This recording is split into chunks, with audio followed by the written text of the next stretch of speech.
Did you happen to hear about the time it rained meat from the sky in Kentucky? The internet says it's true. Hi, and welcome to The Internet Says It's True, where every week we're going to learn something that sounds like I made it up, but it's really true, part of the WCBE podcast experience. Welcome, new listeners. I'm so happy to have some new people listening to the podcast. My name's Michael Kent. Welcome back. This is a weird one. This is a weird episode, like super weird. And one of the goals I have with this podcast is to give you stories that you can tell at parties. I promise that this is one you haven't heard, and it's one that you'll want to tell other people. I have to take a minute to say how much I appreciate all the support from the great folks who have supported me on Patreon. That's a great way to show you're listening to the podcast, you're enjoying the stories every week. You can join at patreon.com/Michael Kent. And one of the cool things you get when you do that is access to the videos of my interviews with guests. It's the only place those are available. And if you enjoy a guest segment on the show, you want to see what they look like or hear the interview unedited, you can do that there. You also get 20% off any merch you want. That's patreon.com/Michael Kent. Also, don't forget to give me a review. I haven't mentioned this in a while, but one of the best ways you can support this show is by going onto the Apple Podcasts app, going to this podcast, and then rating it 5 stars, along with a quick review. Even just one sentence helps out. I greatly appreciate that. Go on there. Tell me which episode you found the most interesting. It helps other people find the podcast, and it helps continue to grow. Now, I'm writing this episode on airplanes. Lots of travel this week. I had a noon show at a college in San Francisco. Noon college shows are some of the most challenging work I do.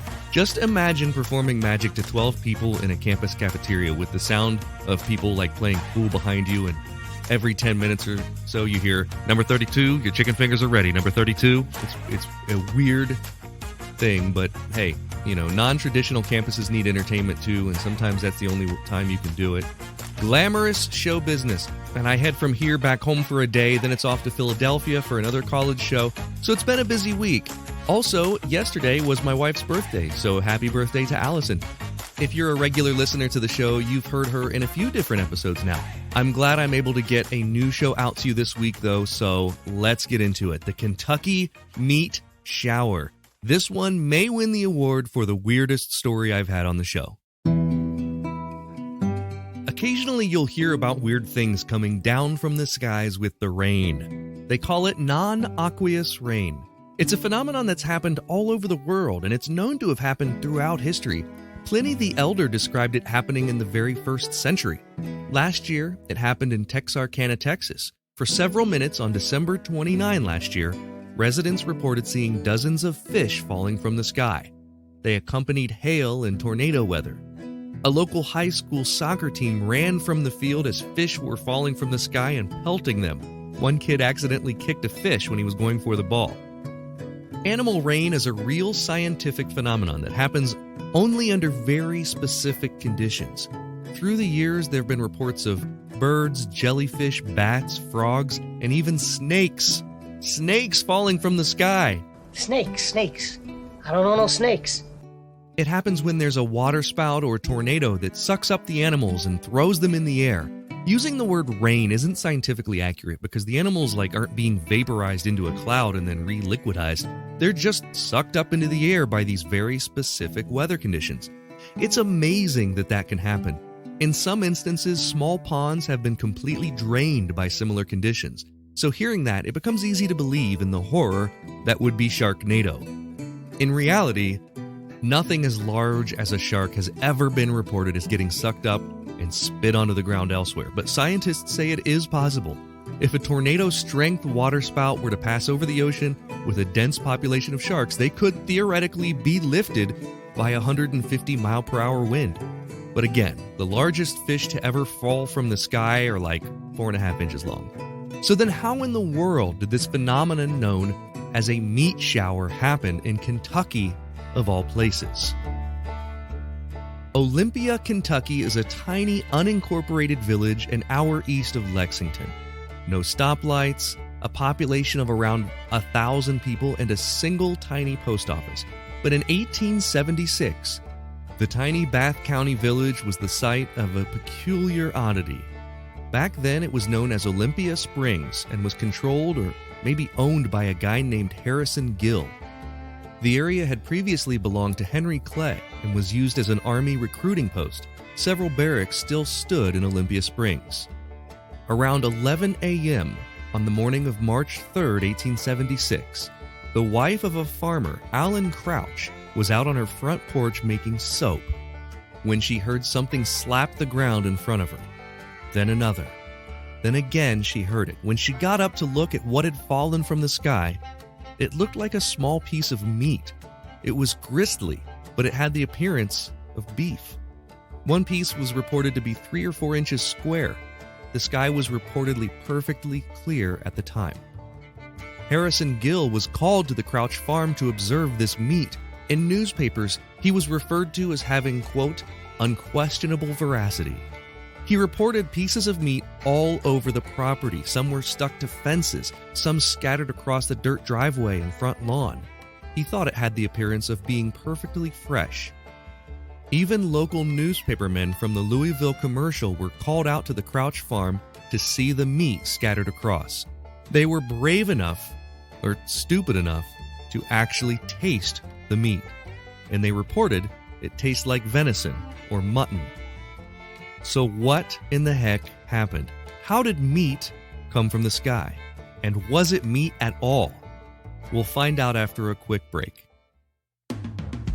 If you love listening to this podcast every week and you want to show your support, that would mean a great deal to me. You can do that by becoming a Patreon member. We've got members at all levels, whether you want to pledge $1 a month or $10 a month. Just think about the value that you receive from this show. And if you like the histories and the stories that you learn about or the jokes that you hear, and if you think that they're worth it, consider signing up. For that, you get every episode ad-free and a week early, access to bonuses like the unedited videos of the guest appearances, and 20% off all merchandise. You can sign up today at patreon.com/Michael Kent. That's patreon.com/Michael Kent. There was a time that humans used 100% organic products as healing balms and moisturizers for their skin. Well, I've partnered with an awesome company that wants to get back to those times. Fatco sells organic and responsibly made tallow-based skincare products. For centuries, humans used tallow in skin moisturizers and healing balms, but unfortunately, the topical application of these fats seemed to stop around the same time that animal fats stopped being considered part of a healthy diet. A lot of modern skincare products do more harm than good by stripping your skin of its natural oils. Let's change that. You can try them out now at fatco.com and get 15% off your order by using my promo code INTERNET. Go to theinternetsaysitrue.com/deals for the link. I'm John DeSando, host of Back Talk. This podcast is an extension of the long-running, award-winning movie review show, It's Movie Time. Back Talk features additional content and banter with guests about new movies. If you want more insight and information about what's playing now in theaters and online, find Back Talk at the WCBE Podcast Experience on WCBE.org. You'll be happy you did.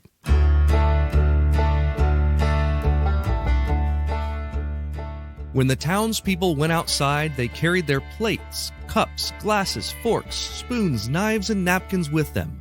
That way they would always be prepared for any kind of weather. That's a quote from Judy Barrett's popular children's book, Cloudy with a Chance of Meatballs. And then there's this phrase. I hear it's raining cats and dogs in Idaho. Raining cats and dogs. It's a phrase that we use to say that it's pouring outside. And I was curious about the origin of this phrase, so I looked it up. It looks like it can be traced back to a Jonathan Swift book, Complete Collection of Genteel and Ingenious Conversation, from 1738. There may be instances of it that predate that, but it's never actually rained cats and dogs, just the small fish, frogs, and other tiny animals I mentioned earlier. In Bath County, Kentucky in 1876, it wasn't raining cats and dogs, but it was definitely raining something that looked like meat.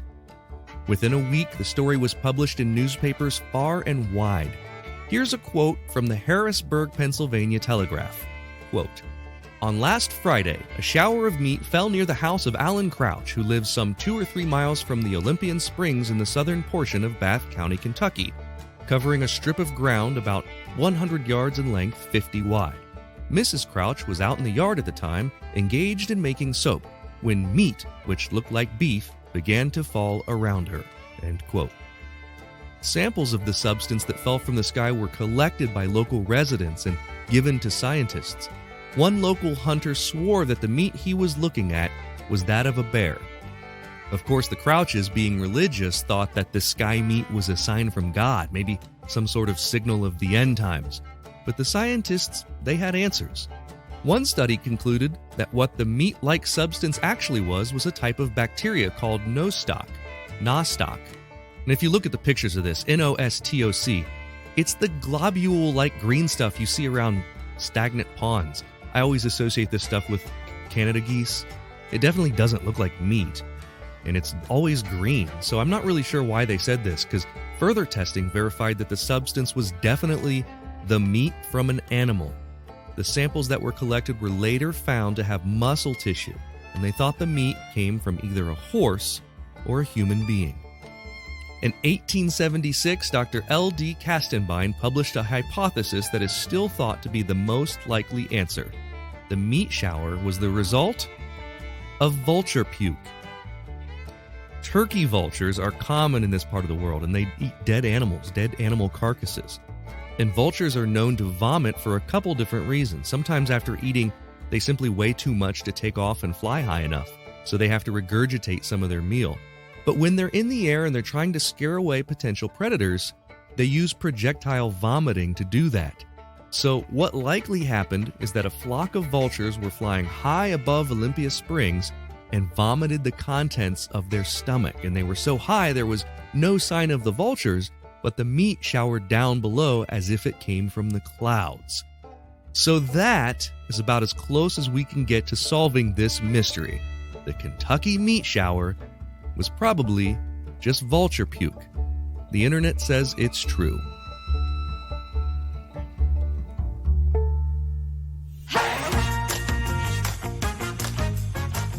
Now it's time for the part of the podcast where I call a friend, and today I'm calling Amma Marfo. Amma is a prolific writer, a professional speaker on group dynamics, leadership, creativity. She's also a stand-up comedian. And I'm so happy to have you back. This is your third opportunity to play the quiz game. Round 3. Excited to be back. It's always fun to do these. Yeah, and I'm happy that you were able to do it. I haven't talked to you in a while. Were you just up in like Toronto? I was. I did the Far From Here Comedy Festival in Toronto.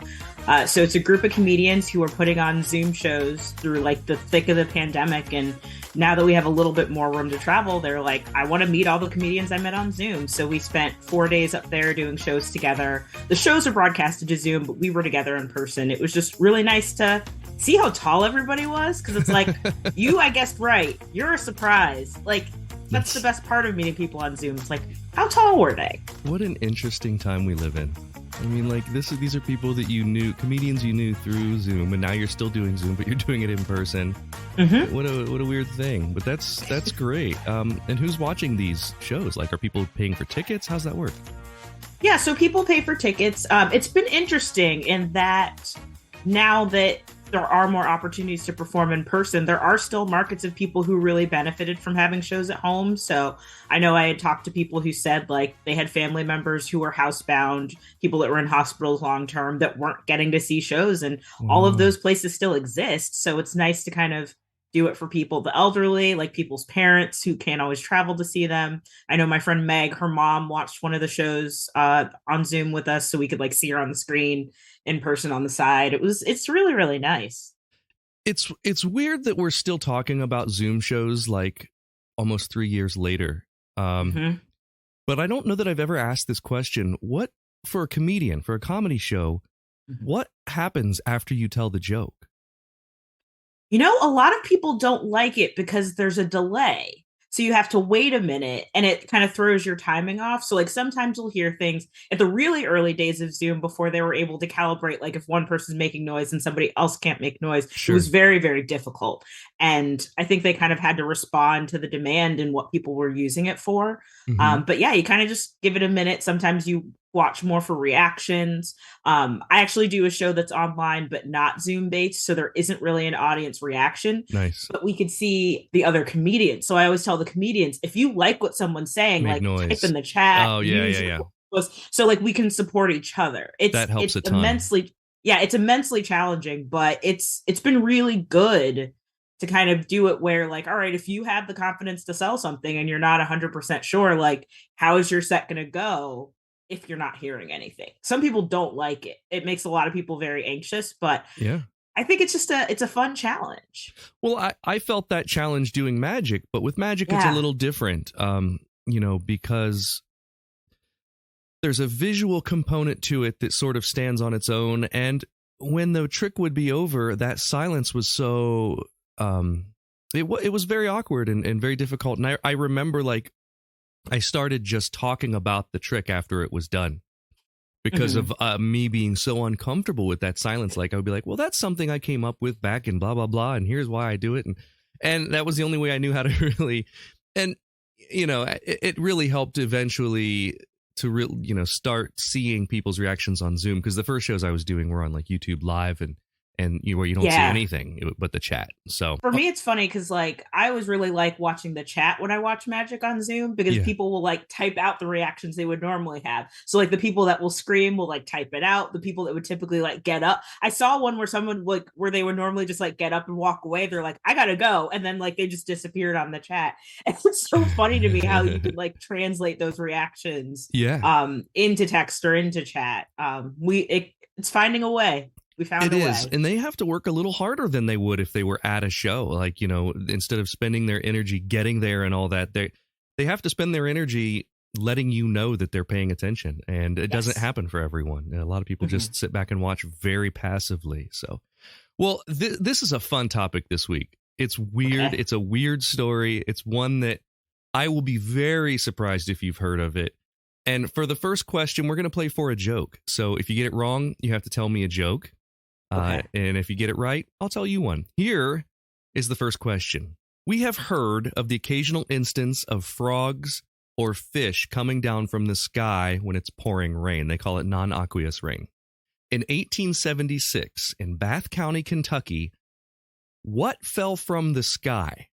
A, several medium-sized cats. B, various pieces of unidentified meat. Or C, buckets of blood. Can I ask clarifying questions? Possibly. I don't know if I'll answer them, but this game doesn't matter. Where cats are concerned, what constitutes several? Like 8? Several would be anywhere. I would say several would be anywhere between 3 and 10. Okay.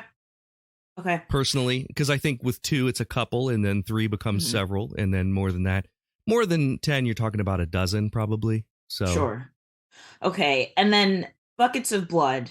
Buckets worth of blood? Buckets worth of blood. Yeah. Thank you. Okay. I'm going to guess cats. A. The answer, Amma. B, various pieces of unidentified meat. They call it the 1876 Kentucky meat shower. And the look on your face, those of you who are on Patreon are able to see the look on her face right now, is exactly the look that was on my face. Concern, disgust, confusion, all of those wrapped up into a furrowed eyebrow. And you just said unidentified, but I instinctively want to ask what kind of meat, and I know you can't answer that. I can't. I can say what they thought. So basically, here's what happened. And our listeners have just learned this, so I'm going to give you the short version.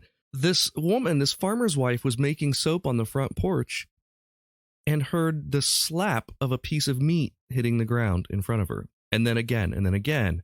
And pretty soon, all around her, there were pieces of meat of different shapes and sizes. Some as big as a palm were hitting the ground. She thought that it was maybe something like biblical happening. The farmer, of course, thought this as well. They thought this was some sort of sign of end times.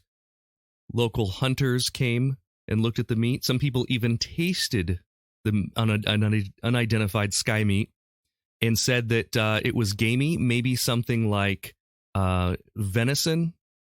Some people thought bear. Here's what it turned out that the most likely answer about this is. It was vulture vomit. Whoa. A herd or a flock of vultures high up, so high up in the sky that you couldn't tell that this is where it was coming from. Vultures vomit their intestines worth of food to ward off prey, or ward off not prey, but what's the word? Predators. Predators, yeah. And I didn't even know that vultures had predators, but apparently they do this as a defense thing, and that is the most likely answer. You know, when you talk about the different non-aqueous rain throughout history, frogs and fish are the main thing. In some places, they've talked about snakes. That is, they can't be too big. And once you talk about pieces of meat, now it's, plus there's no like, it would have to get sucked up with like a water spout or something into the sky and then rain down. And that's not what was happening. It was a clear day. So. And then like a palm-sized piece of meat coming out of a vulture, like that's horrifying. Yeah, like they talked about them being strips, like 3 to 4 inches long, 5 inches long by like an inch. Oh, yeah, wow. It is horrifying. It is horrifying. But yep. So do you have a joke that you can tell me? A joke that I wrote that's very silly a while ago that just came to me the other day is about like how I know I'm getting older and just kind of realized that I care about different sorts of things. Like things that used to matter to me a lot don't matter anymore. Like, so like in my 20s, I used to like clench my ab muscles. And now in my 30s, I clench my jaw. Like they're different things. Yeah, this is true. You know, I was recently talking to a friend, like we were walking around at a conference and I put Dr. Scholl's inserts in my boots. And it's like the best thing I've ever done. And how much that means to me is just a mark that I'm in my 40s. Because it really does mean a lot. I've left a conference to go get Dr. Scholl's inserts because we were standing on cement.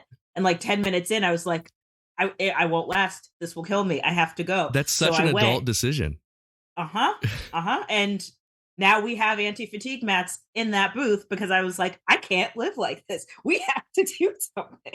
I did find a joke, even though I don't owe you one. I'm going to tell it to you anyway. If a band is playing music and a thunderstorm hits, who is most likely to get hit by lightning? Who is most likely to get hit by lightning? The conductor.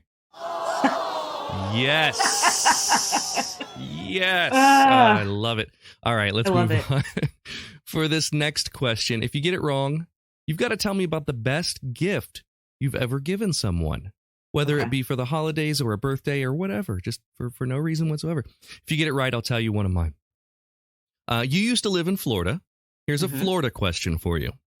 In the Gulf Coast town of Punta Gorda, it rained what non-water object in 1969? So this was before we were born, but here are your options. A, a shark. B, sand. Or C, golf balls. A shark? A shark. Singular. Okay, a singular shark. Sand, plural. If it rained a grain of sand, no one would have noticed. Yeah, I was like, how would you know? Okay. Given the population from what I remember that area of Florida to be, my educated guess is C, golf balls. The answer is C, golf balls. It rained in Punta Gorda in 1969. September 1st, 1969.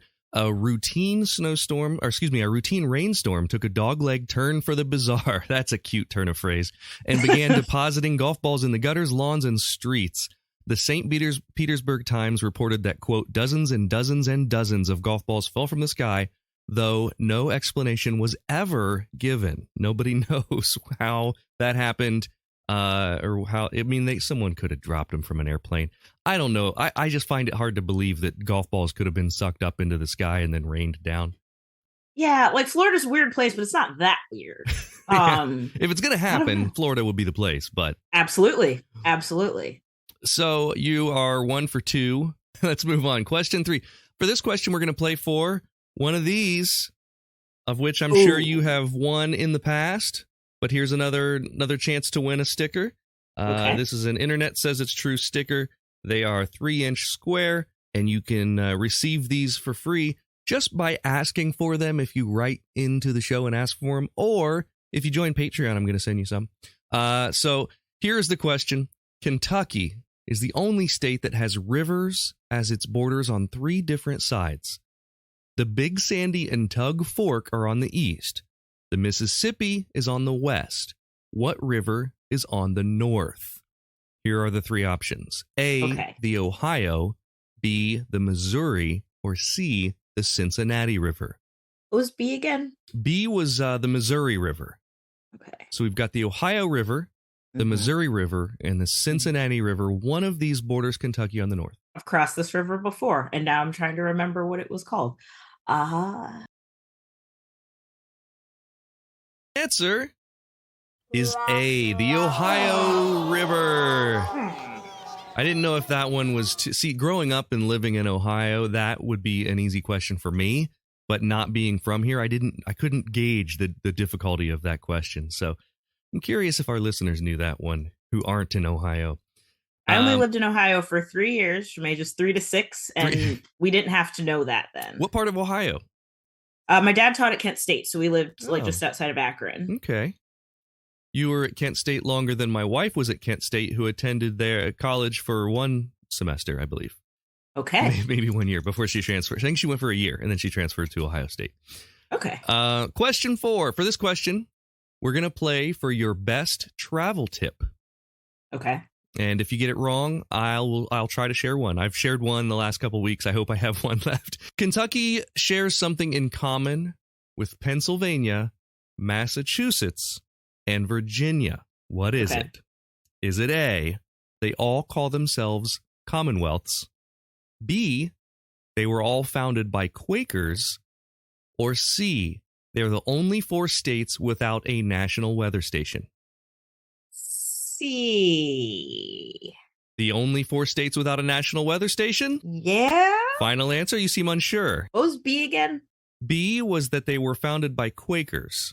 Okay. And the states that I listed are Kentucky, Pennsylvania, Massachusetts, and Virginia. I'm going to switch to B. To B, they were all founded by Quakers? Yes. The answer is A, they're all Commonwealths. Are they really? They really are. I knew Massachusetts was. I knew Virginia was. I didn't know Kentucky was. That's what threw me. The Commonwealth of Kentucky, the Commonwealth of Pennsylvania, Commonwealth, Massachusetts, and Virginia. Now, I looked this up today because I didn't know what the difference is. I know that, Texas is very proudly a Republic of Texas, right? Like, no kidding. Not a state. Same with Kentucky. They're like, we're not the state of Kentucky. We're the Commonwealth. And I learned the distinction is in name alone. It's just the name.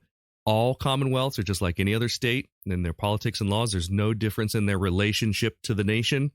They just established themselves as a Commonwealth rather than calling themselves a state. So there you go. Huh. Well, if you don't have a travel tip, I do have a travel tip. Oh, I want to hear your travel tip, but let me see if I can share one that I shared. My buddy Cam just flew on a long flight to Japan, and my biggest tip to him, this is for long flights, came from my friend Steve from a long time ago when I took my first international flight, is to not drink alcohol a couple days before and to just push water like that day before and on the flight itself, and even to use, and this is good for all flights, not just long flights. I don't eat or drink any of their stuff on the flight that they offer, except for if it's over a meal and it's a long flight, you kind of have to, because you got to eat. But if it's like a 2 or 3 hour flight, if I'm just going to whatever, New York, Boston, whatever, I will have my own bottle of water that I drink, and that's it. And touch as little as I possibly can. I even like to use the saline nasal spray just to keep my sinuses irrigated, because airplane air is so dry. It's notoriously dry, and that is just a breeding ground for you to pick up whatever is in the air, which, supposedly airplane air is actually pretty clean. It's just dry, which is not healthy. So there's my travel tip for this week. What's yours? So if you're a person who is sensitive to light when you're trying to sleep, as I am, I'm a big fan of taking the hangers that they have in their closets that have the pants or bottoms clips on them and using that to clip the curtain shut. So this is great. This is my tip from last week that you shared, which is fine. But someone told me last week, who was I talking to? Oh, I was talking to Jason Lavasser last week. And he said he uses Sharpies to do that, which I had Okay, never sure. heard before. Same thing, right? But he Yeah. uses the clip from Sharpies. But I told him every Sharpie that I have they're broken. The clips are broken. I break the clips off of Sharpies like none other. And I can never find a Sharpie when I need one. I love them. Yeah. Big fan of their work. But Yeah. every time I need one, I cannot find one. But you can generally find a hanger. So as a magician, that's my favorite one. Me too. And I share that all the time. And I was also explaining last week. It's generally I'm out of the hotel before it gets light out, but it's never fails that my hotel window is by the sign, the hotel sign. So it's always shining in, always. So, yeah. And you know what I really would love to do? I need a good solution for noise in the hotel. I do travel with earplugs, but I can't wear them to sleep or else I will not wake up. I won't hear my alarm and I won't wake up. So that's the one thing I really don't have a solution for. And what kind of earplug are you wearing is it the foam ones? Or? No, my earplugs are amazing. I'm not paid by this company, but they're called Eargasm, and they are silicone, like the fluted style earplugs. So there's like 3 baffles when they go in your ear, and they sit flush, so you can sleep in them if you need to. And they have a little part that comes out that you can, so they don't get stuck in your ear. They're awesome earplugs. They're great for a ton of stuff. I wear them at concerts. I'm losing my hearing because I was a drummer for many, many years. And but I can't sleep in them because on days where I need to wake up. Yeah. So I have the like fluted ones for concerts and like other loud environments, but then I have foam ones just for sleep. Yeah. So like I have like 2 pairs on my keys. So I have them for planes. I have them for hotels. And then the other thing I do is I use Insight Timer. It's like a sleep meditation thing, but you can also have ones that are just noise, but they turn off on their own. So I'll have one that's like 2 hours. So I fall asleep. It's like long enough to tune other stuff out, but it's not still going when I wake up. And it's still like enough that I can still hear other stuff. That's great. I use Insight Timer for meditation. I use it only as a timer. They do have a lot of guided meditations on there, but I don't usually do guided meditations. I usually just use it as a timer, and you can choose what sort of bell sound you want at the end of your session. And you can even do like starting bells and do like a pre-wait time. It's a pretty cool app. Yeah, I use the sleep sounds and sometimes the story. Sometimes I just need to hear somebody read Sherlock Holmes, not get invested in the story, and like just somebody talking till I can fall asleep. Oh, actually, there's also a podcast for this. I don't know if we've talked about it. Don't say mine. It's not. Okay, good. It's not. I don't know if we've talked about it. You're listening to the sleep sounds of Michael Kent. Just a soothing voice of Michael Kent. No, it's called T's and Z's. Ooh. And it is somebody just reading the terms and conditions of websites. It's not interesting. Oh, what a great idea. It's about 40 minutes long. But like sometimes if you're curious about something, like there was a site and I was like, I'm actually really curious about this one piece. So like I'll wait and then like hear that part. But like most of the time it's like something you're supposed to read or know, but you never do. And it's just a guy with a dry voice just reading terms and conditions. It's amazing. That is incredible. Well, let's see. You went 2 for 4. Okay. Nope. Sorry. Nope. 1 for 4? 1 for 4. Okay. 1 for 4, but you can go 2 for 5 with this next one. And it's like, it's for all the marbles. So it's redeeming. And if you get it wrong, you won't be on a 4th time. So this is for everything here. I asked this of Jason Levasseur last week. We're getting near the end of the year. We are. Do you have a New Year's resolution? I don't really. And I have a joke answer as to why this is, but it is roughly a 4-minute joke, and I am recording a half hour. So if you wait a month, you could listen to it on an album. But I would say like my genuine answer is probably to start sending more mail. I had a really good routine where like every week I would just send like a just because card to a friend. And then over the course of the pandemic actually was when it stopped because I didn't always get to go to the post office. So I was like, let me just not, like we were just inside so much that I stopped doing it. And I want to get back to that. So there's a mailbox not that far from my apartment, just up the street. And I should go outside a bit more. So I think like once a week, I'm just going to send a card to a friend. That's great. That's a fantastic thing. I was thinking about, and by the way, and is a right answer. So you're 2 for 5 and you're welcome back on the show. Oh, good. I was just thinking about, we never do Christmas cards anymore. It's just too stressful with everything else that happens during the holiday season. I would love to have my stuff together enough to do Christmas cards. But you know what's crazy is I was thinking, if I did quick Christmas videos for friends and family, just like a cell phone video of me saying, hey, I didn't do Christmas cards this year, but I want you to know that I'm thinking of you. Hope you have a happy holiday. All this type of stuff. It would take more time than it would to actually write down a Christmas card and mail it.